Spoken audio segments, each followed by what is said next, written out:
will be between Mr. Surila Condem and Mr. Esa. And also they have been very cooperative when we were doing the negotiations for them to sit on the first one. Profile 3, under the same thematic hearing of institutional failure,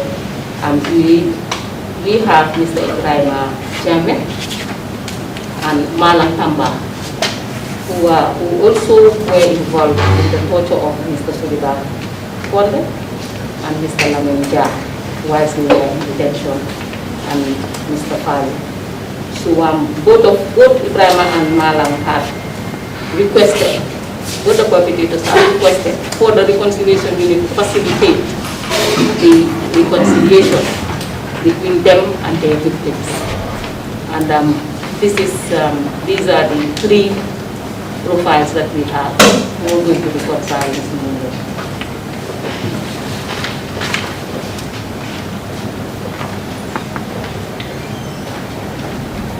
Okay, those are the profiles. So, before we start, Mr. Chair, before we start, with your permission, I think as a matter of procedure, this ceremony is so significant, and we're losing a great segment of the Gambian population.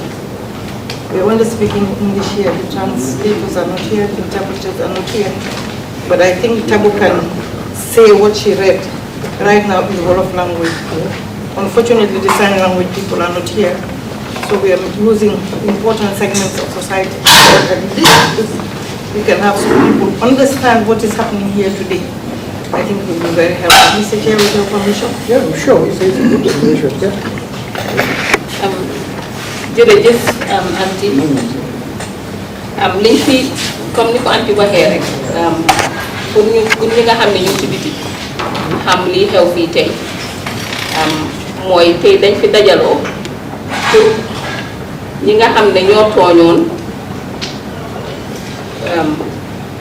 baalu aaxa ñi nga xam ne ñoom lañ tooñ ci kaw loolu ku nekk loolu mel ne TRRC bi li ko tax a jóg mooy mu gëstu ay wéttital yi fi xewoon diggante July 1994 ba December 2017 ci kaw loolu am na ñoo xam ne tooñoon nañ ñëw nañ toog ci TRRC bi jooytu seen tooñ biñ tooñ waaye tamit ñaan ne ñi nga xam ne ñoom lañ tooñ nañ leen indi ñu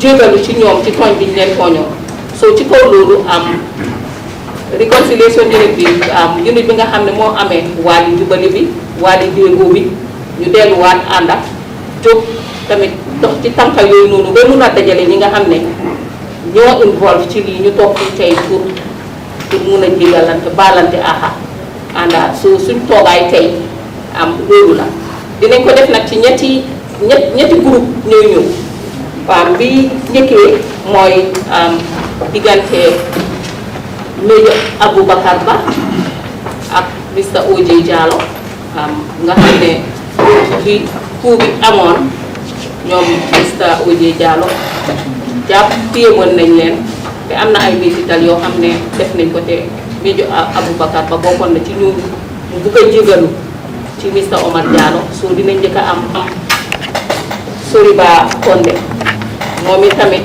tooñoon na Mr. Ensa Badji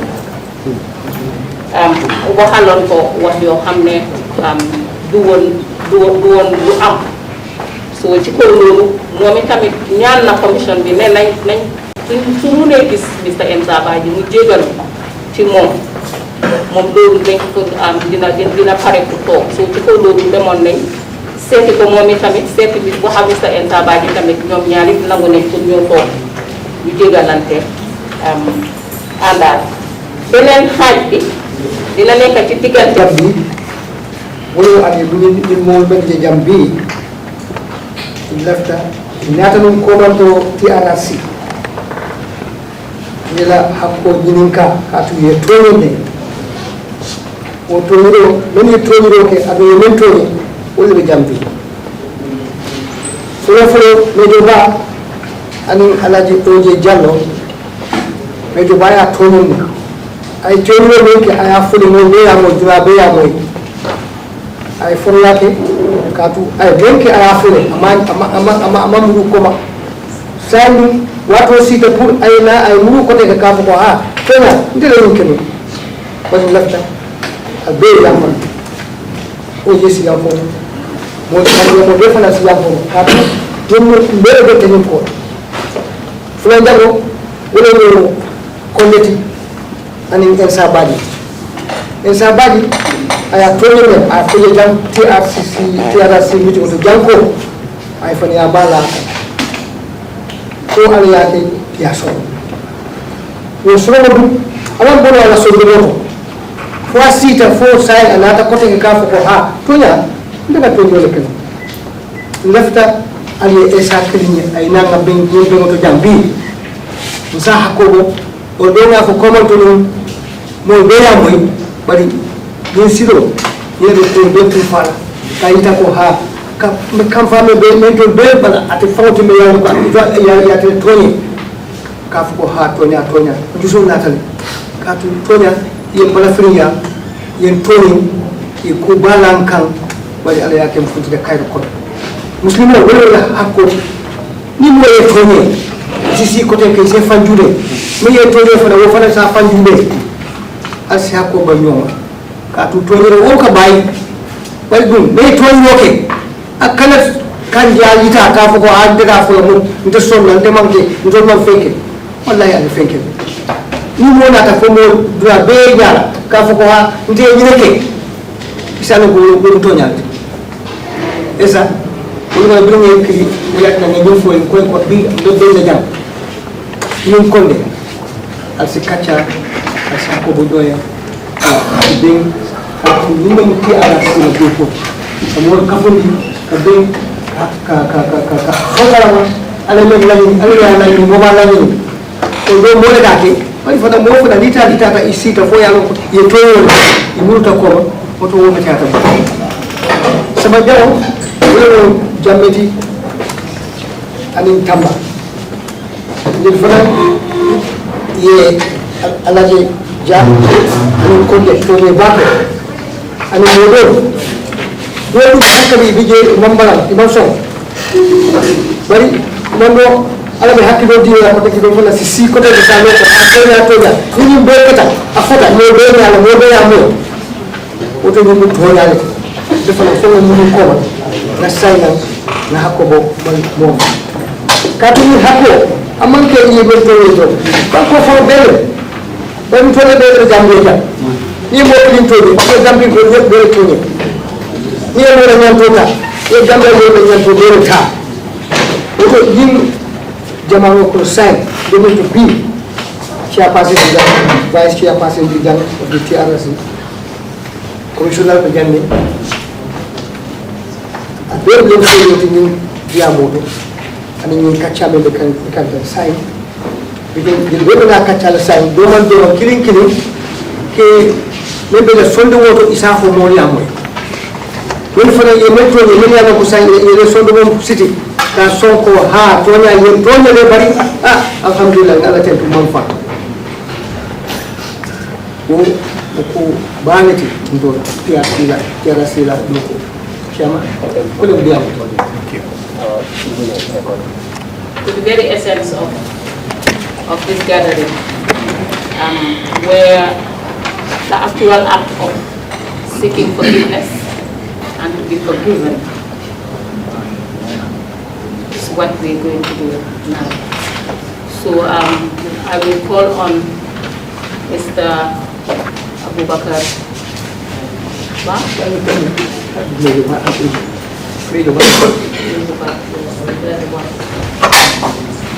Before I'm done, can you allow them to say a few words? Yes, you will say something when you respond. And then you will say okay, then so Mr. Ba, you have the opportunity to say something and apologize to Mr. Uti. Thank you very much. You can speak in your local language if you want. Bismillahirrahmanirrahim. Chairman of the TRC.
And Allah subhanahu wa ta'ala has availed me the opportunity today to sit with Honorable Oje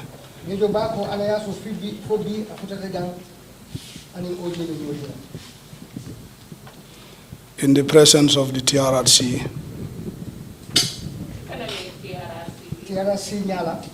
and in the view of the people of this country, nationally and internationally.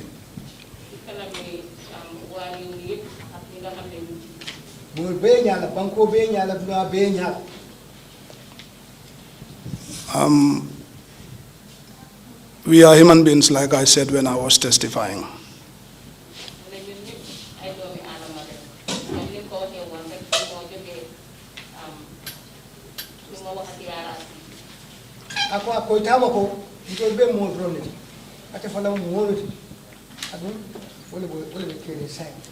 And as human beings, we are not perfect.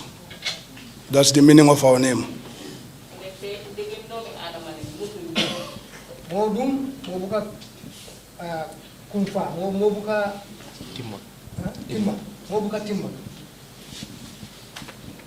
Around the time that these things happened, also, I said in my testimony that I was also very young, energetic, and misguided.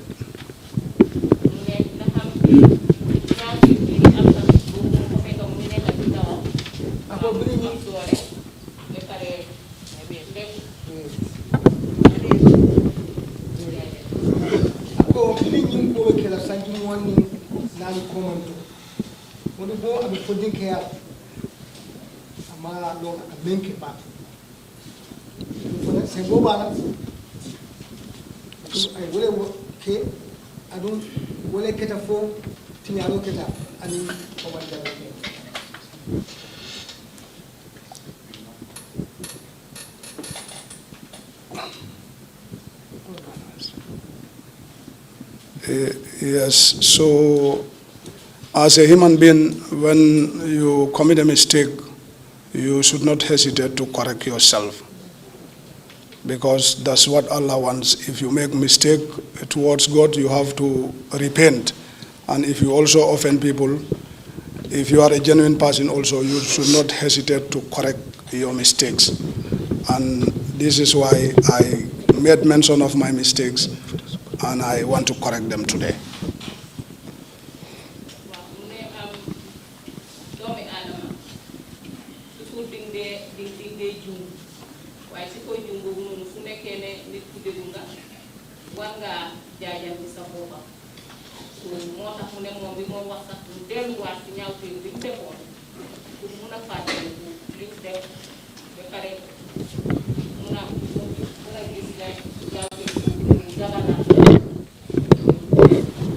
Bako into Italy, Limsali, and Sulfur. We are Tina, bringing Nata Putkanaka, Benjan, and Kacha. I wrote Chance Tapukana, Katoya, come I have Yamenu, command. I want to say to Honorable Oye before this very audience that in 1996, the pain I have inflicted on him, and also by extension to his family, that once again, before this commission, I want to humble myself and to say to him that I'm sorry for that. I'm sorry for everything, and I'm sorry for every other thing to him personally, and also by extension to his family. And I really want him to forgive me from the bottom of his heart.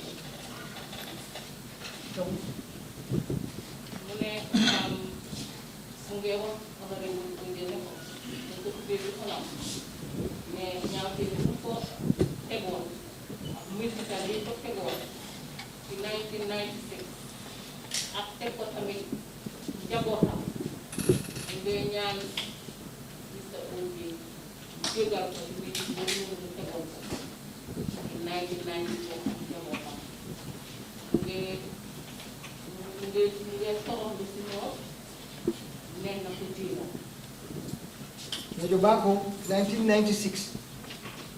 I told you okay. When I feel here, Tony, so candidly, I'll abandon for an so candidly. Mary, B, I'll see the B. I owe you that. Asa, as a bolo side of you. Oh, yes, you're fine.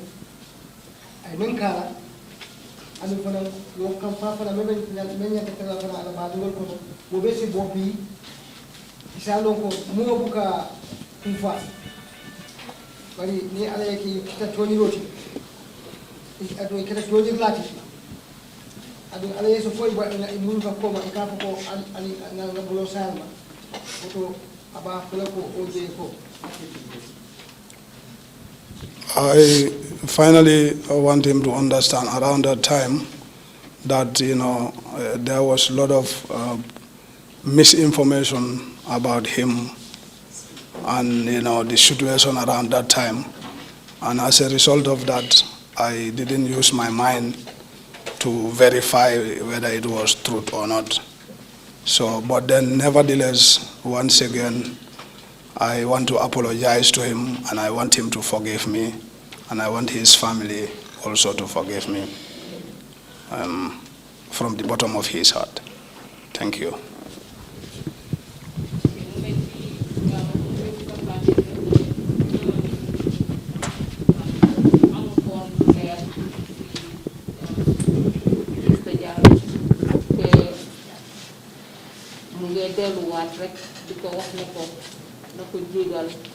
Njabootam tamit na ko jégal nañ ko jégal ci kanami TRC bi nii ak àddina bi yëpp di ko seetaan ci nekk. Mais jo bako bini nyi ko be kala wotu mo ku jamal ka fo me ya lon ko atama wo ko bondino yo kono anin kamfani sembo tata oji kan faya toni woto bi aba fulay ko hakketu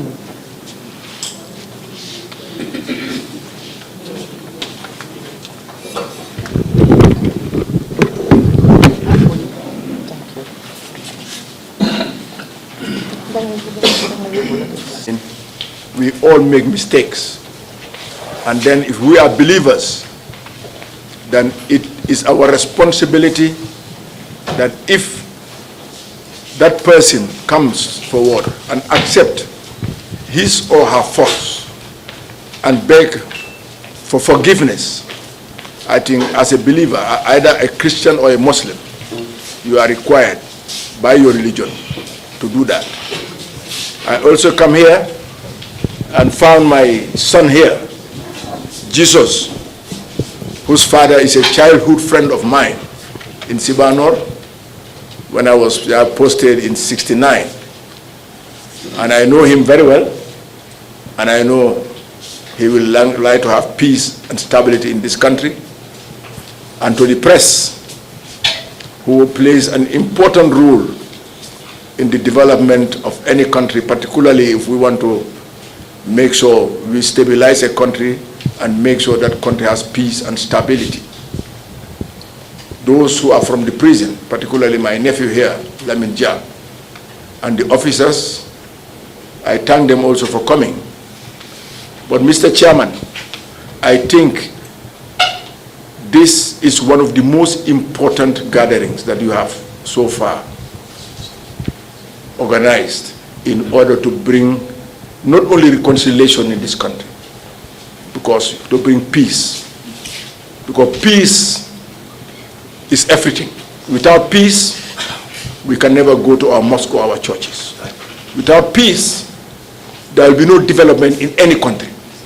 Therefore, I want, on behalf of my family, on behalf of myself and everybody who looks up to me, to thank you and your commissioners for a job that you are doing to concretize reconciliation, peace, so that every Gambian will live in peace, and we owe it to our children, our grandchildren, and generations unborn.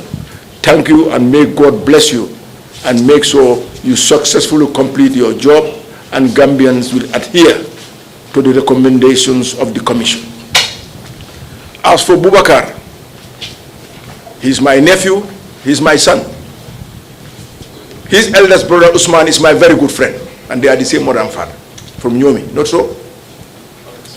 Therefore, I know at that time, what you were doing to us, it was not because you wanted to do it. You were commanded to do it.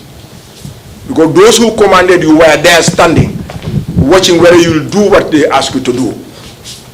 Therefore, if at all I was going to be angry, I'll be angry with those people and not with you. You were carrying out orders. That is why, from day one when I came to the TRC, I said, I've forgiven you. And I meant it. From my deep heart, I have forgiven you, and I still hold you as my brother and my nephew, as I held Usman. And I want you to feel that way and be free to visit me or come and see me or talk to me. This is what Gambia wants. Because without reconciliation, do we want to be like Sierra Leone? Or do we want to be like Liberia? No. I will prefer, Mr. Chairman, for us to end like Ghana. I always tell people that what Jerry Rawlings did in Ghana, I have never seen, except in Uganda or something, have done it. But because of their reconciliation that they organized, then I was in Ghana then. They were able to have peace, and everybody is living in peace in Ghana. Because Jerry Rawlings, when he overthrew the government, he brought 3 former heads of states of Ghana on the beach and shot them. 13 ministers, one of whom was my very good friend, who came to visit me 3 months before and spent his holidays with me here. And I put him at Wadna Beach. I still have the pictures. 3 months after, he was one of the 13 ministers that were taken to the beach and shot. 3 judges. One of them was an international judge, a lady, beach and shot. And 750 people died under torture in their NIA in Ghana. But they set up a reconciliation commission. And reconciliation work, those who committed those atrocities apologized. The victims were compensated as reparation is going to take place. And there is peace in Ghana. Those who asked for retaliation, how many people died in Sierra Leone? How many people died in Liberia? I don't want that to happen in Gambia. What I want here is, even if I was dead, I want my children to forgive so that they can live in peace, so that my grandchildren will live in peace, because Gambia has to continue to survive. OJ without OJ, Gambia will survive.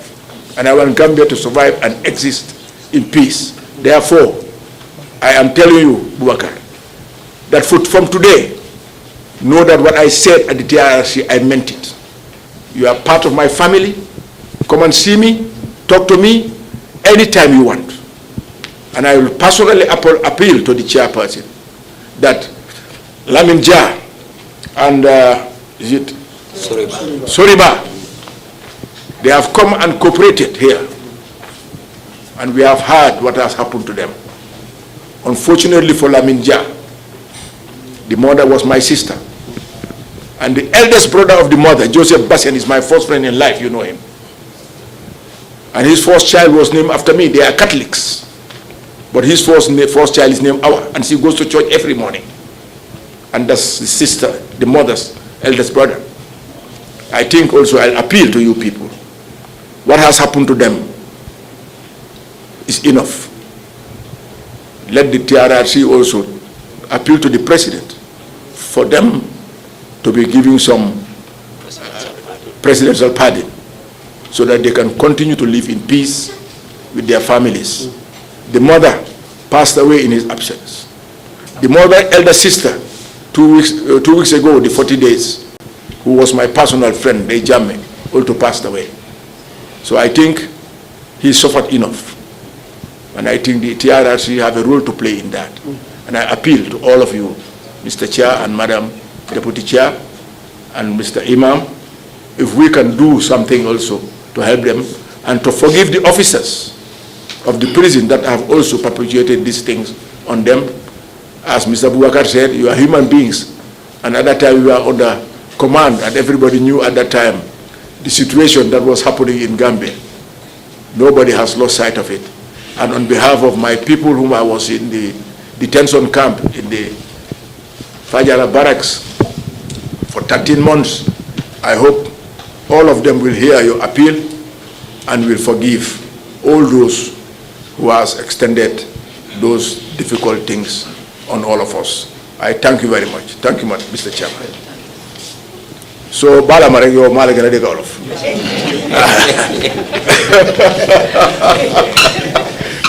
Lima do wax rek moy lima do wax rek Boubacar bul yakamti haral ne chairman bi Mr. Cissé ak deputy chair bi Madame Sosé ak Imam Ousseynou Diallo ki nga xamne mom mo ci li xew ni tay liñ def ni xagna ñom sax xamuñ ni waye li tay du Gambie rek aduna ci yépp lañ def lo xamne ñepp dinañ ci contane ñepp dinañ leen ci ñé ñepp dinañ ci ñé Gambia ne Gambia liñ bugga tay moy li passé na passé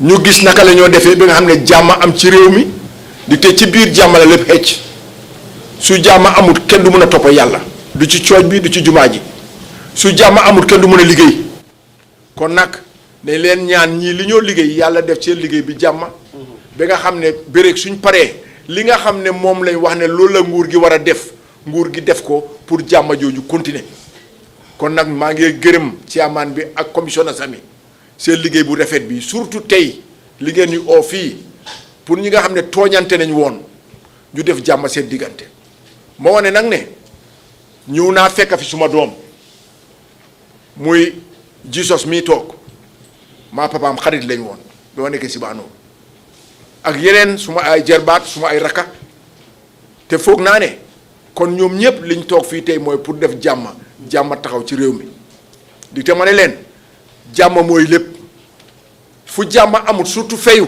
li moo indi dafa jaxasoo sareom fayu lu ëpp ñetti junne nit ñoo fa dee te man suma yaay bi ma jur cellule ñan la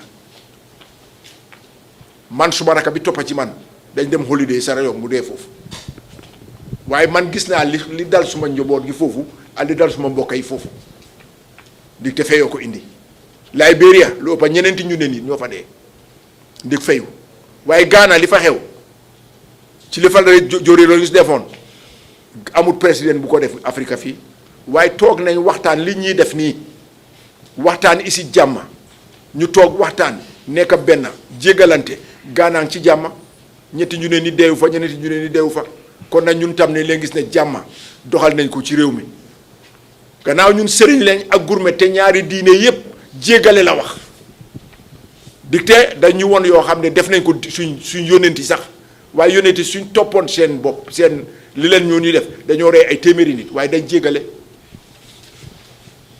muy yónneen bi gourmet yi toppa muy yónneen bi nga xam ne man moom laa toppa muy sallallahu alayhi wa sallam kon nag nañ toppa ci ñooñu di te ñooñu li tax ñu def ko yàllaa ko santaane kon nag maa ngi ñaan caamaan ne seen liggéey bu rafet continuer leen ci doomi Gambia yi ci biir Gambia ci biti Gambia nañ jégalante te xam ne li passé na duñ mën a dëkk ci li passé bés bu nekk ñun ñëpp nañ leen seetu ci kanam te ci ganam li ko mën a jagal li ko mën a rafetal mooy jàmm jërë ngeen jëf molle yake bari sita kotenke i kaccata iko ñing ko wañanta bannale toñirlal mu toñirlal leti toña barin tol mu muslimol leti ani christianol nga dino soto ma yalon ko akan yamar wolela oto ñanta sila kotenke mbe ñim bankun kan ngasi kotenke ngalon ko ñilye menke amam betia bari hani kabi nse yam foyma ye men toñe wol fangole sita jambi ka foko ha toña ntol yentol le toñe o je ya be fof jolof kangoto men keta depo men keta dulal dolto ila kordal kono wo be sata tale adum be ya moyle TRC la kaccalto ko ñim be ketale adum ñim mu toñalete bari tol mo dina tiol leti ali nga si nga yam fu ñoyen men du yen toñe si yam fo man sa fo alta baningol men fana be banta men ya lon ko tol fangol la baningol lemu surtout du mol men ya lon ko ye toñen ne mba fala wolen ko ita atol fanan al si wakili al sala sondu mol sabatindi ka lon ko ñin toñiro ketale bari alal ya bang abanta o je ko amal la fi men keta dulal dolto ay de ke jang kotenke ñim banko man wara bake adum bebe dina kilingole kono islam o christian woto ali nga na jusol londi nga yam fu ñoyen nga hakko bo ñoyen ñim ko tambitale abanta ye men toñe ibi jang men ye toñiroke nte fango nte wala ko le te contane de bake katu moni kata toñirlati e toñiroke ye jawyake isita ko den ko ha ndele yake al hakketunye e wo bu balti ali nga wakkele banko dum oje ya fo nyamenna mbemo banko dingol leti ali nga wakkele natra ko kilingoto toñiro tambitale a tambita say ali nga mburu kotenke ngam fandada ngam fanjube sa jube metala nyaadi nyaatole nyaat metala nyaatole nyaadi aya foko esa baaji nyin ala fama biri wotu mo atabe doko la foni ani wole kala la ran kilim nyin ko jube mon ako balfa warata bake adu modol fa ndiye do foyin ndol ma mello folo e abe kala di same story leti woto nyin kak ba nyin badiya membe tol tema biri comment for say ali nga wo jube toñir laal isa lon ko ye toñiro kele ikata ñoo soso ko tenke soso lo tije bulin tamu dinni wolti nsin ka fu je demande nka bambo jaliba moy nu 1950 wotumo aka foko ko nka na ñoo soso bu fu badala mu london neti yalla wo toñalo tan burfut baadala bi ni futata je ni futata burfut bi isalon ko je mu london ne so kuwo ko aka tambile ali nga wakili de toñiroke yena mbal be killa aliena nga kacha ku si ko dara oje lafta nyim banko e menna usike be si ben nti tra kan kilo kan ko ni ro bantale ali nga hakko ñoy assalamu alaykum. You can take the Pololox, as it is in our tradition to give it to OJ so that he will forgive you. But in the COVID situation, normally we shake hands. But since we are observing protocols, I think it's necessary if he can just hand over the calabash and say sorry instead of shaking hands.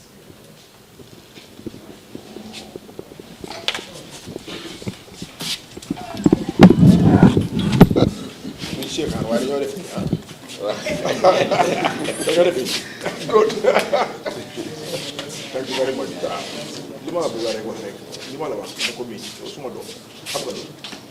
know you owe me. So, yes, please. Now you are back. Yes, so Malagaji is nullified. Okay, thank you very much. All right.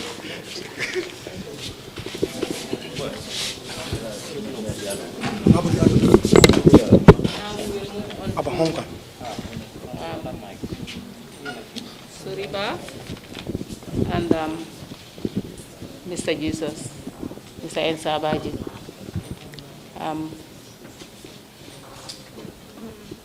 Suriba, since you're the perpetrator, I think dinañ la bàyyi su ko defee nga am kàddu yu néew rek loo mën a wax parce que waxtu bi fi mu nekk nii mu ngi sori fi mu nekk nii so pour nga am loo war a wax rek pour Mr. Ensabaji ndax luy mën a rataxar seen diggante.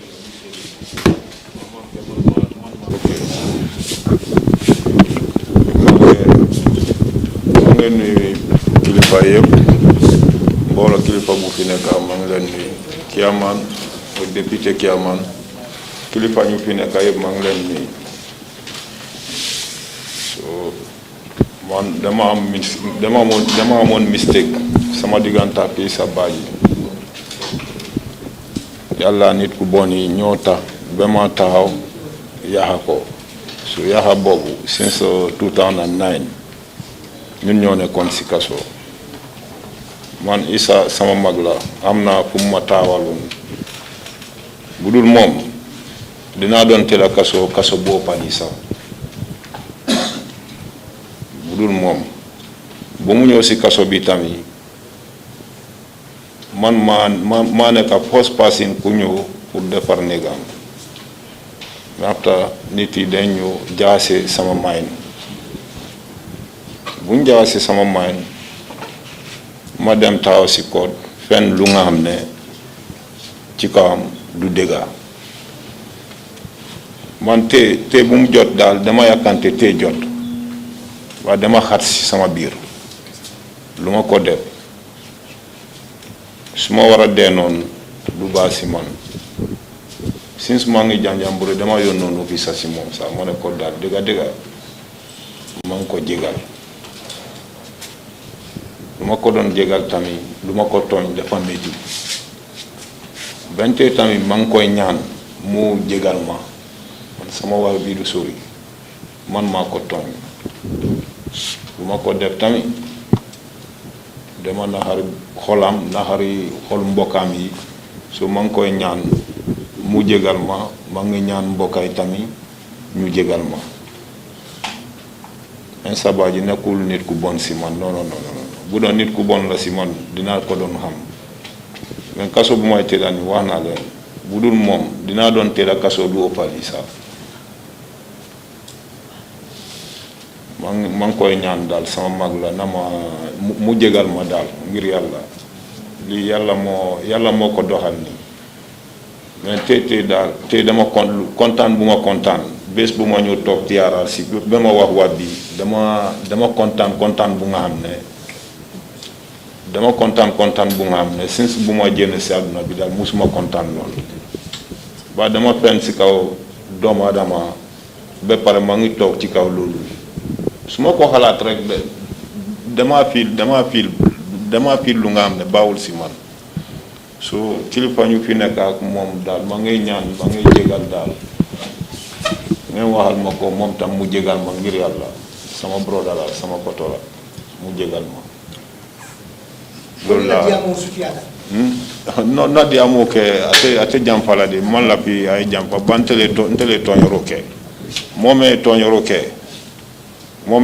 ke etla diamo ma nyana jamfala ela diamo nyante na la dame yamfaro e jamfo dali yamfo ke ni yamfo kera nte dal mbo nsolataw dammanne la yamfo ke woni atina ko wonde la diamo sutiata yes betiata diamo ni menketa yo drone fo ñoo drone fo man fe fo me yalo ko manke non inni tata la sodo mo ko ni mi satala ye famira ni mi satawla be nyala ni mi satawla bake kabruna be kaso kono fam dega ninna nya ñoji dal nkamalun sondo mo kono de do be ya mo le say nkamalun sondo mo kono yes esa même be fota toñan tije Allah ta dron kala ka tinya ya mo jaw mo mbete ada mo jaw mo mbete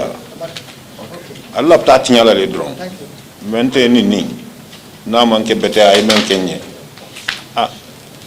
non maje dal wala tan na diamo man la pi ay jamfa moment toñoro ke ni nata apo ale yamfo dali so on be men na mbe yamfo drone ni dal no en sabaji ay yamfam nyeda ntele atonye esa ko yamul man mala toñde dega de mala toñde dama ko reetu tan wa deg yalla e bin jamburo bu mo bonne ka sa yonina bojansi yow ok mana situation bu ma ne ni mun naa fi deesa mais balaa ma deesi nii waxal ma Issa mu jégal ma ba jamono boobu nu ma meloon daal mun naa rey sama boppa sax xaw ma ba seel buñ ma dugal yàlla xam na so dama bugga daal nga jégal ma daal jégal naa la thank you very much Deputy Chairman Imam Jallow Tabu and my brother at my side here, my uncle Oje Jallow, Major Ba, the press, Soriba Konde Ramses, Ja, and everybody present here. Today's date is another day in the history of my life that I will never forget till I will die. I don't blame Soriba. I have forgiven Soriba wholeheartedly between myself and God. I've forgiven anybody who participated in my plot, in my torture, in my castration, and in my sentencing to jail, life, 35 years, 10 months. I've forgiven all of them. The target was to give me death. I could have been among the 9 inmates that were executed. That was the target, but I thank God. I've forgiven Soriba and everybody. Between myself and God, I'm a Muslim. Chairman, it is so painful being an Inspector General of Police. You are arrested, tortured, imprisonment on something that you've never seen, you've never known. Soriba's incident happened when I was an inspector 12 years ago, before I became an IGP. I served only 2 years plus. It wasn't easy. I faced a lot of difficulties. It is not his fault. The name he mentioned during TRC, Tony, when Tony was picked up, he lost one of his eyesight. When he was released, eventually he died. Things were so terrible in those days. I accepted that if he didn't comply, he would face the same thing. Silaba with his family faces a very serious one. Silaba was tortured, taken to prisons at maximum security wing. The son of 9-year-old boy, the wife, the brother, and the nephew were all incarcerated. It wasn't an easy era in those days. He has no other choice. I don't blame him. Soriba, I have forgiven you wholeheartedly between myself and God. I have forgiven you I've forgiven everybody who participated in one way or another. And those who are speculating that I'm a criminal, I've forgiven them because they don't know. They don't know. I've forgiven the president himself, Yahya Jammeh. He's the one behind him. Other than him, nobody is there to arrest me or to take me to prison or to torture me. There was nobody on this earth. We know each other, we the securities. We know each other very well. Chairman, it wasn't an easy thing. The humiliation that I face, I lose my length of service, lose everything, but I leave everything in the hands of God. I've forgiven him. He has no other choice unless to comply. Imagine at a high court, the court would not sit until when all government offices are closed by 4 o'clock. Then we'll step in the dock up to 6 o'clock. Which type of court is that? For 4 years, 5 years, I was going to court. And I'll be telling people God is one. A day will come for everything. I've forgiven everybody, Chairman. I'll thank all of you. I'll thank you, Mr. Chairman, with your deputy, Imam Jallo, Tabu, and everybody within TRC.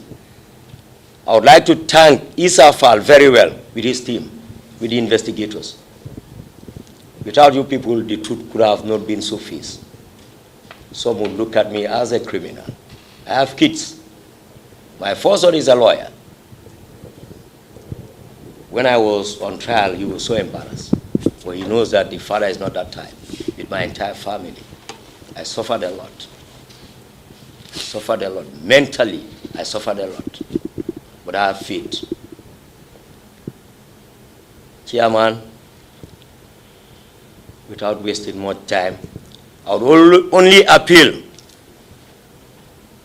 to some of senior officers whom you know that their hands were dirty to come forward. Let them be bold enough to come to the TRC and explain the participation that they did. If they can't, let them be bold enough to face people and apologize to them before they would die. God's judgment is the best. I would appeal to them. They know themselves. We know each other. Those who went and made false fabrication against me, I know them. They are senior government officers. They are still in the system. He knows them. I know them. Let them come forward, or let them come to the TRC or face me and inform me that please forgive me. I've forgiven them, but that's the way of a Muslim or a Christian way. We need to forgive each other and forget and open a new page. Let them be bold enough and then come forward, Chairman. Let them come to the TRC. Or let them meet individual people and apologize to them. That's the best way for them. As for me, I've forgiven everybody. I've forgiven everybody. Without wasting much time, let me stop here. Sorry ba yamfute dunia lakira. Yamfute la bi yamfute la soma yamfute la sinindi. Nteni tenena manyolo. For bring ngemuta ikanata ngemuta na abanta. Ngalo nima ke menke tonila ka tonili ba anyate ya bula afata. Afata dag ba di nai. Nte yamfute la nima ke they will do the same thing. Nte yamfute la kabuya jame yamfuta mube. Bare mbe mentanila. Mube finti mumu menke tae tu biro se marila wodama na kumote jamfala ye fengofe need fana ndebe banta kwela provision yesadi any of the officers even call I'll do everything for you for ibe fintela no men ha that's all what I need the truth sa dunia be salon ko I'm clean ha abanta hani findira imandula soro ko nyi mandula soro mbedula dilela ha please ntenga ban yamfala thank you very much.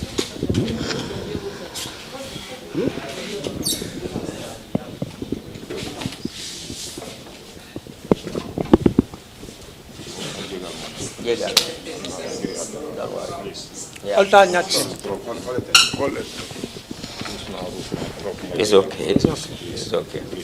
It's okay. Yeah. Wow. It's okay. Yeah. Munga you need provision. Some might think that. No need just call. My dinner ko you need that. Wow, no problem. No problem. So get it time Munga anytime. No problem. Wow, thank you. Wow. No problem. No problem. Jegal na billahi. Jegal na. Okay.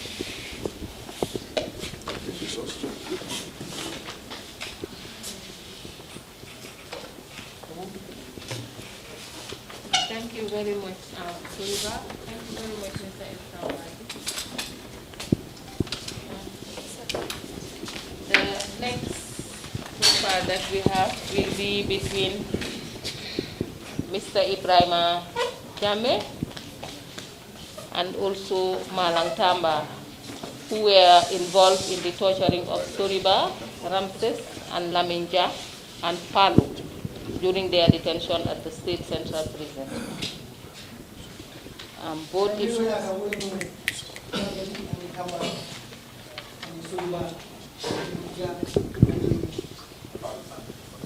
And in Palu. And Palu.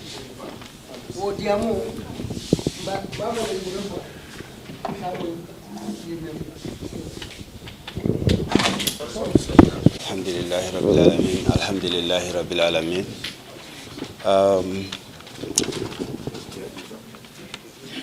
I am much honored to be here at TRRC on this greatest occasion of reconciliation.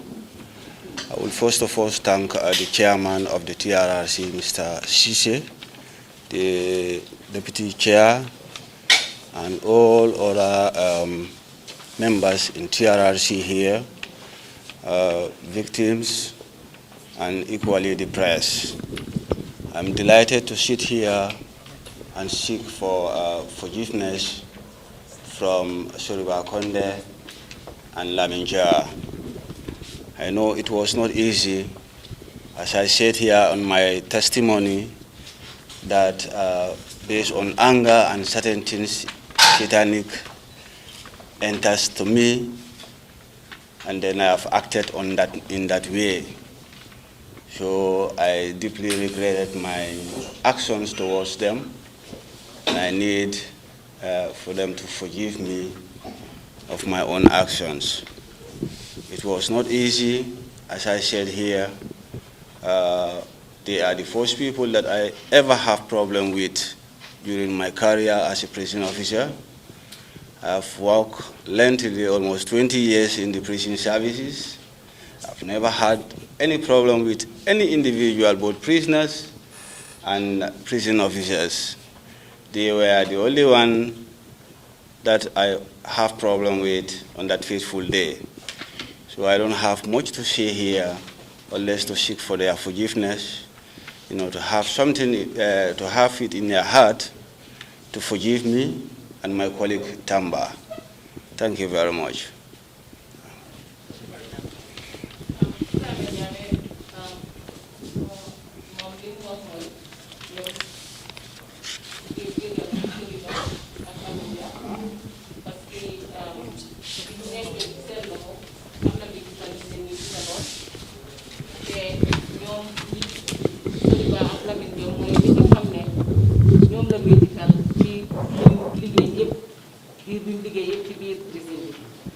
So mu ngay ñaan pour ñu tuddee ko ci seen xol ñu jégal su lim métital lim leen métital di nekkee foofu noonu ci prison bi mu ngi koo wax ci turam ak ci turi Malang Tamba.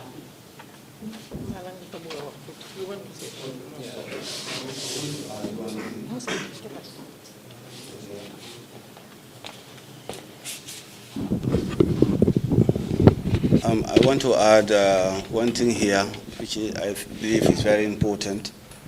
I want the TRRC to look into them and still continue on their assistance that they are rendering to Gambian people. We equally need help from TRRC here. That is to say that since 2017, our salaries were blocked. We are out of salary, up to date, And then we found it very difficult with our families too, as we are the breadwinners of our family. We would also like the TRRC to have a way to consult with the prison management to see that our salaries are paid back. Thank you very much.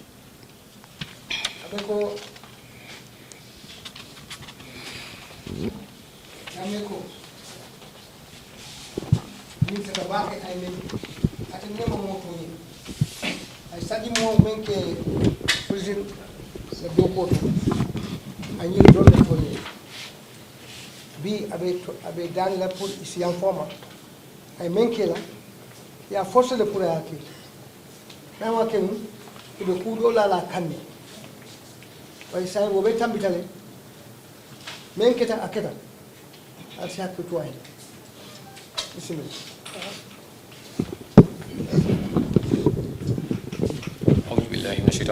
بسم الله الرحمن الرحيم الحمد لله رب العالمين الحمد لله رب العالمين الحمد لله رب العالمين السلام عليكم ورحمة الله تعالى وبركاته.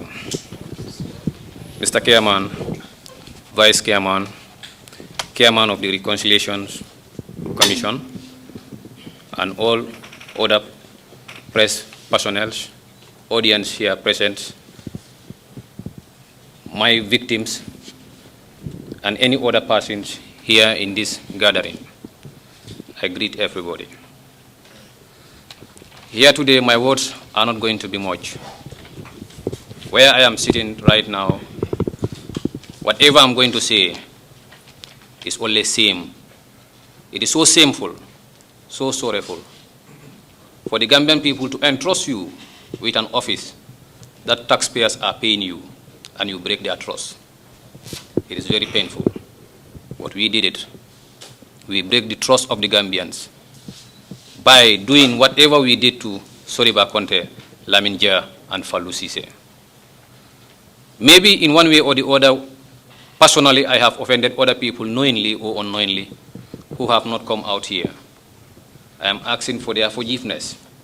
That is Soriba Conte, Lamin Jah, and Fallou Cissé, and any other persons that I may offend in one way or the other, knowingly to me or unknowingly to me. I am very sorry, deeply sorry, and to the entire Gambians at large. Because it's through their tax paid that they are doing was the one that I was earning as salaries, working for them as a servant, but I failed that trust. And I've repented myself. I've seen the correction way. I thank the TRRC. Without the TRRC, all these revelations that have came out will never came out and will never be known. So I thank the TRRC, and I thank Allah subhanahu wa ta'ala who gave me the strength and the life to witness this day.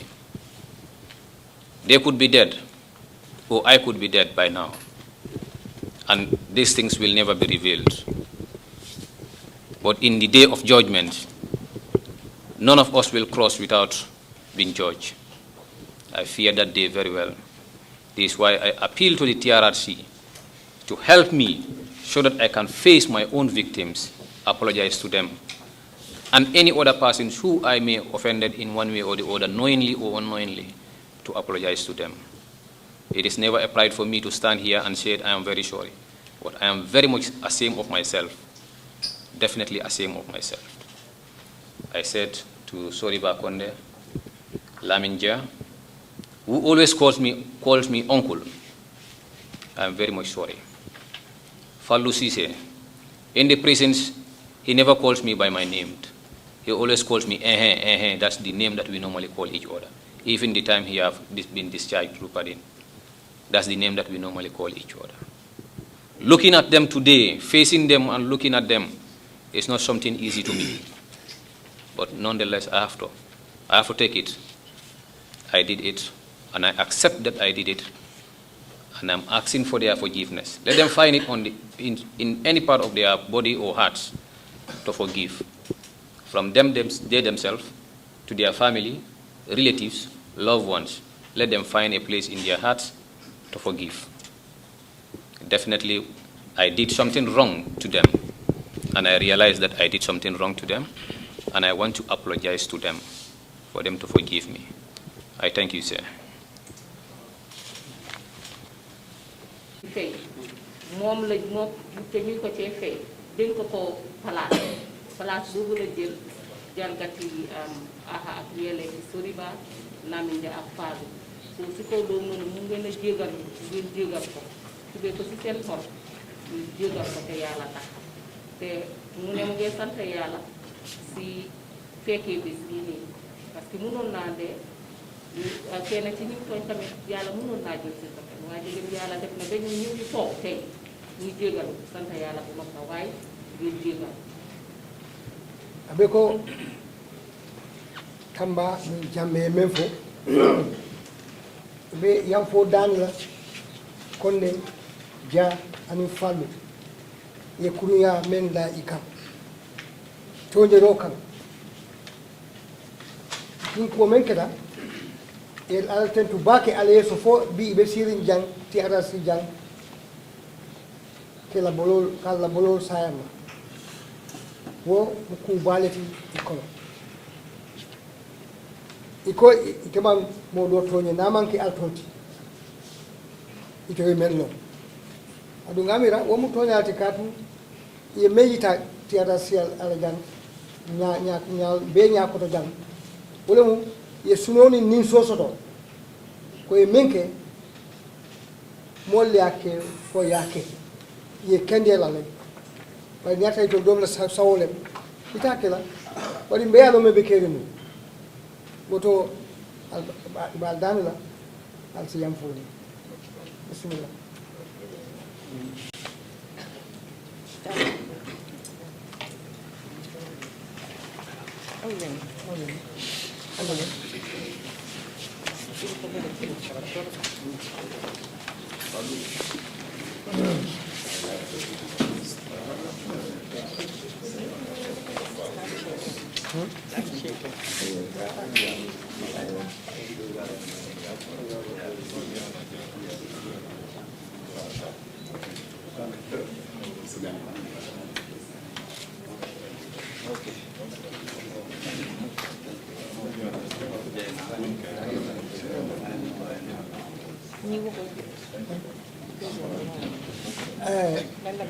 Lamin ñu nga wax tuuti rek pour yéen ñi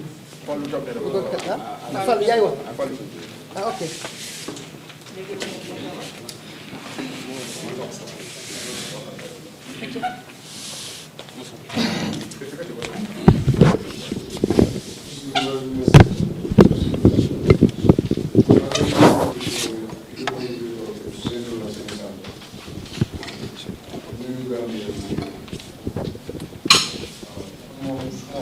jégal naa leen bu yàgga amul képp koo xam ne nii koo xam ne dinañ la tooñ te doo mën a jégale kuy julit kuy christian war nga jégale kon nag jégal naa leen te suma oncle yi toog fi tam mag ngeen a nuyu fu mu war a jégalee man tam dama war a jégale waruma see teg baat sax di nuyu ñëpp si seen tur ak seen sant jégal naa leen si xol bu seeta guy di ñaan tam gaay ñu baalal leen di suñ mënee dellu seen liggéey ñu dellu seen liggéey yàlla jàppale leen yàlla baax na yàlla na si yàlla def jàmm si dëkk bi si barke sallallahu alayhi wa sallam jërëjëf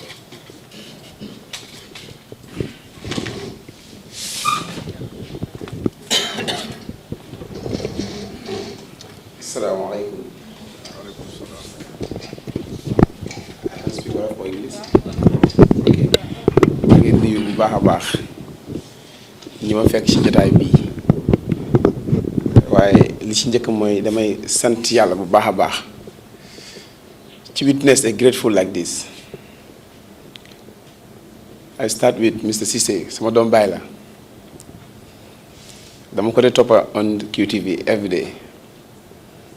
dama koy wax Mr. Fall dama ne ko su nekkoon artiste ngeen man damay nekk seen dem bon fans because dafa am benn slogan boo xam ne man dama ko create since I was in the prison. Investigation, there's a way to do an investigation which is not tortured, and I can prove that through this TRC commission. They know everything that was hidden, everything is revealing out. and dooruñ leen toroxuñ la defuñ la dara loo xam ne lu jara wax la da ngay ñëw ñu teg la foo xam ne dañ ko air conditionné everywhere jox la tissue paper soo ngay jooy ñu ngi laa nax jox la ndox bu sedd and what they want to know and then lu ñëpp bëgg a xam dinañ ko génne ci yow ba ñëpp xam ko so that is a big example for the nation and then for the security forces too to know the truth does not mean that you need to torture someone. Because if you torture someone, what you want to know, eventually you will not know it. You will only know what you force him to say. And eventually, when he willing to die, he will just say it. Whilst he does not mean it. So, man, I was so upset. I even give my statement out. Because me, I'm a tailor, to be frank honest. And I normally work with women. Everybody knows our jobs. We are working with women. We are tailors. When I was watching QTV, on behalf of Malang Tamba, one officer calls me and asking me whether you are watching QTV or not. I said, no, I'm at the shop. He said, on your TVs. Malang Tamba is on the TV, and today you are at the talk of the town. So I told him that, look, I said, now I'm somehow busy. But in the evening, QTV, they normally repeat the commission. I will have more time to watch it. I was happy because I thought that he is going to say the whole truth. Because this is an opportunity. And I'm not his enemy. Mandama nek mile to roughly 5 good years. I've never parked, never charged. Even this security win that you have said it a lot of times. I usually go there when I was promoted a red band. Even this Lamin just knows me very well. Legi ni bima ñëwé mu ma wax ne ma da nga testify ma ne ko not yet. Mu ne waaye garawut. Waaye dégg nga lu sa waaye wax ma ne ko dégg naa ko. But lu ma yaax suma der mo wan na xari. And I've told him. Hence you go to a place like TRC, you have said the truth because you have an opportunity. 100%. Then say what happens. But if you say I was touching somebody's breast and I'm working with women, what they will think on the whole nations? How am I going to face them as a tailor? And who's going to trust me again? I told them that this is something that is wrong. And then the case, in fact, was not that. As far as we are not here for testifying, we are here to reconcile. I will not go into deeply. But the case was not even a touching breast or something like that. His Manantamba himself and this Ijame was not even on duties that day. They were on cleaning exercise surrounded Mile 2. Mile 2 surrounded, sorry. Pio Jabi who came in and found me talking with Farmata Jaju while Farmata Jaju was out and I was in, because by then this Ijame gave an instruction for women not to enter in the gate lodge, at the gate lodge, sorry. So Fatmata Jaju eventually stand right after the gate behind. And I was in together with the officer Ablai Jaju and a prisoner called Ablai Wilan. He was the gate lodge helper. Yes. So the question was, what FO gives me? They thought that there was a transaction because even the true window that we have there through the gate lodge, even a hand could not fit there. And then the officers also were sitting outside the kitchen. All the security, they know what I'm saying. Even the gate, he knows gate lodge. If you reach at gate lodge, you know that this a hand does not fit there. So how is it possible for me to struggle my hand there and touching breast? That doesn't even make sense. The question was, they thought that there was a transaction between me and Farmata Jaju. Eventually, Pio Jabu started torturing me because when I came in, he asked them to cuff me. And I was so comfortable because I have done nothing wrong, absolutely. And I was so comfortable because I spent all my days for helping them, these officers. Ki hamna ci dara prisoners yépp dañ di nekk ci biir ñi ngi ci jàmm man su ma génnee fajar maa ngi ci atelier bi lu ma liggéey foofu amu fa dara I just helping them. They know me. I'm comfortable mu kof ma ma jox ko suma loxo complet mu ne non ci gannaaw ma jox ko mu kof ma. On the whole man tam wasn't around. Ijam wasn't around. It was Pio Jabi. So when they come, he asked me to kneel down. I kneel down eventually. He started asking me, what FO gives you? This was the question, first question, what FO gives you? And I was even laughing. I told Pio, look, FO Jabi does not give me anything. He said, no, FO Jabi give you something. I told her, look, hence you suspect that FO Jabi give me something, and you are a principal officer, and then the gate lodge was for screening. Why don't you screen me? If you got evidence, then you can tender it. But you asking me to go in without screening me. From there, you came in 3 minutes after, you asking me whatever that gives me. That's wrong. He said, now, man, manko janga nakala mo defi ligem. Mu call kem mo jaju, kem mo jamme, alaji makalo, alaji jata, dembo nyasi, mu ne gaay hol len ko, ñu téma.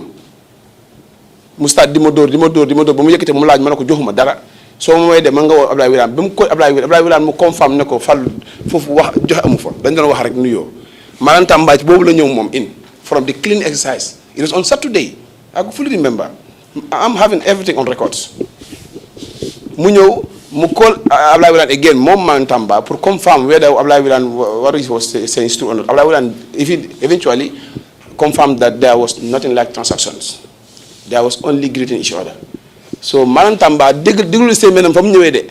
Okay, I agree that transactions munu am fofu because officers ñi ngi tok. Waye luma jaaxal moy so gisee effort jaaju mi nga jox time am fallu. Fallu mu ngi ko jox time ñu ngi exchanging times, which means there's something going on the ground. And I heard that prison officers and the inmates they are dating. So you must tell me something about it. Wallahi lazim. This was the case, but not touching breast. So how could I feel the nation today as a tailor? I even told him, if you want me to forgive you, you must go back to TRRC and then deny because you lie on the oath. And I will explain everything with evidences. But hence a word of sorry came out of his mouth. And we are Muslim, like OJ said, because I've never expected a gathering like this. I normally use OJ on TVs. Mrs. Sise and Madam also, and Jesus, I know Jesus. But today, this gathering is very, very meaningful for my life. So hence a word of sorry came from his mouth. I will forgive him. Because I'm a Muslim. And I learn what the Quran says. I know everything. I forgive him from my heart. Jégal naa ko ci xol bu sedd guy. Jégal naa ko ci xol bu sedd guy. But maa ngi appeal also.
TRRC gannaaw bi amee ndimbal ju bàyyeekoo ci mbootaayu àdduna ju faree wàllum transitional justice ak axu doomi aadama ñu xamee ko ci UNTJHR ñu taxawal ndimbal ngir gën a yaatal ñun toroxal seen bokk ci wàllum sàkku dëgg ak liggéey TRRC bi ci wàllum gëstu ak joxe kàddu ci sutura wala ci mbooloo ji ndimbal nag di leen ko joxe ngir yombal dem ak ñëw lekk ak naan wérdu yaram ak kaaraange ndimbal ji it di leen ko jëfandikoo ngir jënd bagage yi wérdu yaram teg ci dimbale doomi Gambia yéen toroxal ngir ñu mën a fajoo bitim réew su dee seen soxla faju dafa jàmp ñu mën a jot ci biir ndimbal nag moo ñu musa toroxal ci seen àq ak ñu leen dee gunge suñuy joxe kàddu seede yi ñun tuumaal ci toroxal doomi aadama ak ñu jàppale TRRC bi ci wàllum jot dëgg képp ku bëgg a sàkku ji ndimbal callal TRRC Victim Support Unit ci 77 04 988 wala ci 508 66 93 jërë ngeen jëf